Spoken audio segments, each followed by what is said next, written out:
പഴയ ലാലേട്ടൻ എങ്ങും പോയിട്ടില്ലായിരുന്നു. ആ ലാലേട്ടൻ ഇവിടെ തന്നെ ഉണ്ടായിരുന്നു. കഥ വന്നു, ഡയറക്ഷൻ ബെറ്ററായി, അപ്പോൾ ആ ലാലേട്ടനെ നമുക്ക് കാണാൻ പറ്റും. അതേ ഉള്ളൂ. ലാലേട്ടൻ വാസ് ഓൾവേസ് ഹിയർ. നല്ല സംവിധായകന്റെ കയ്യിൽ കിട്ടി നല്ല നടനെ കിട്ടുമെന്ന് പറയുന്ന പോലെ ലാലേട്ടൻ ഒരു തീർച്ചയായിട്ടും സംവിധായകൻ എന്ത് പറയുന്നു അതാണ് ലാലേട്ടൻ അഭിനയിക്കുന്നതെന്ന് ലാലേട്ടൻ എപ്പോഴും പറഞ്ഞിട്ടുണ്ട്. ആ ലാലേട്ടൻ അതുപോലെ തന്നെ ചെയ്തിട്ടുണ്ട്. നമ്മൾ പ്രതീക്ഷിച്ചിരുന്ന, നമ്മൾ കാണാൻ ആഗ്രഹിച്ച ലാലേട്ടൻ ഇതിനകത്തുണ്ട്.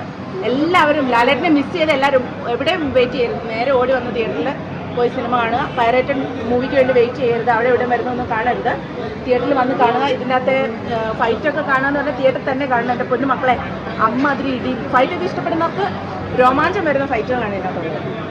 ഈ തുടരിൽ എന്താ വ്യത്യസ്തമാക്കുന്നത്? ലാലേട്ടൻ അല്ലാത്ത രീതിയിൽ ഒരു ഇതിനകത്തെ കഥ ആണ് ഇതിനകത്തെ ഹീറോ.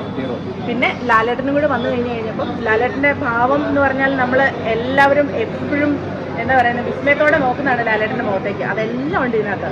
ലാലേട്ടൻ മുഖത്തൊന്നും വരത്തില്ല എന്നൊക്കെ പറഞ്ഞവന്മാരെല്ലാം പോയി ഇത് കാണുക. അത്രേ പറയാനുള്ളൂ. പക്ക എന്റർടൈൻമെന്റ്. ലാലേട്ടൻ തുടരും എന്നുള്ളൊരു ലാലേട്ടൻ തുടരും. ലാലേട്ടൻ ഇങ്ങനെ തന്നെ തുടരും.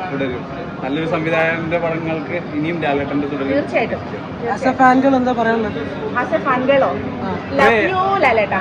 ലാലേട്ടനെ അഭിനയിക്കാൻ അറിയില്ല അങ്ങനെയാണെന്ന് പറഞ്ഞ ആൾക്കാരോടൊന്ന് പറയാനുള്ളത്. അവരെ ഇങ്ങോട്ട് വിളിച്ചോണ്ട് വാ. എല്ലാവരോടും പോയി തിയേറ്ററിൽ കാണാനേ പറയുന്നുള്ളൂ. ലാലേട്ടൻ എന്തെങ്കിലും ഒരു ഡയലോഗിനകത്ത് പറയുന്നുണ്ടോ? എന്തെങ്കിലും പൂമോനെ ദിനേശ് അങ്ങനെ എന്തെങ്കിലും ഒരു ഇതിനകത്ത് നമ്മൾ പ്രതീക്ഷിച്ചിരിക്കാതെ പല മൂവിയിലും ലാലേട്ടൻ പറഞ്ഞ ഡയലോഗുകളെല്ലാം ഉണ്ട് ഇതിനകത്ത്. പക്ഷെ എന്നാൽ ഏച്ചുകെട്ടലുകളൊന്നും ഇല്ലാണ്ട് ഇതിനകത്തേക്ക് വേണ്ടി എഴുതിയതുപോലെ ഇതിനകത്ത് ചേർത്ത് വെച്ചിട്ടുണ്ട്. അത്രയ്ക്കും നല്ല രസമായിട്ടാണ് ഇത് പോകുന്നത്. നിങ്ങൾ കണ്ടിട്ടില്ലെങ്കിൽ നിങ്ങൾ ദയവ് ചെയ്ത് പോയി കാണുക. അപ്പം നിങ്ങൾക്ക് മനസ്സിലാവും ഇത് ഈ റിവ്യൂ പറയുന്നവരുടെ ഫീലിംഗ് എന്താണ്. Okay thank you.